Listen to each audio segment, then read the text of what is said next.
যারা উপন্যাস পড়ে না তাদের জন্য আফসোস হয়, তারা জীবনের একটি অংশ মিস করে যাচ্ছে। উপন্যাস শুধু গল্প নয়, জীবনের রং, রূপ, গন্ধ আর অনুভূতির সাগর।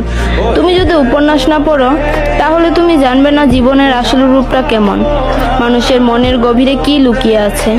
উপন্যাস তোমাকে নিয়ে যাবে অন্য জগতে, যেখানে তুমি নিজেকে খুঁজে পাবে নতুন করে বাঁচার মানে।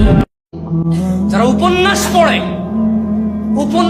বৈশা বৈশা, কোরআন সুন্নাহ পড়ে না, এরপরে যে লাইগা গেলে ওরে কিছু না করলে ওর একটা বুঝ আছে দুনিয়া আখিরাত নিয়ে, সায়েন্স মাইন্স নিয়ে কিছু একটা বোঝেও, আইসা বলবে যে আমরা জেনারেল, আমরা বুঝি না, ওরা এর চেয়ে পথভ্রষ্ট লোক আমি আমার চোখে দেখি নাই, যে নিজেকে জেনারেল বলে সেপারেট করে ফেলে আর কোরআন সুন্নাহ যারা জানে তাদেরকে আলেম বলে একটা গ্রেডিং করে ফেলছে। কি করে ফেলছে?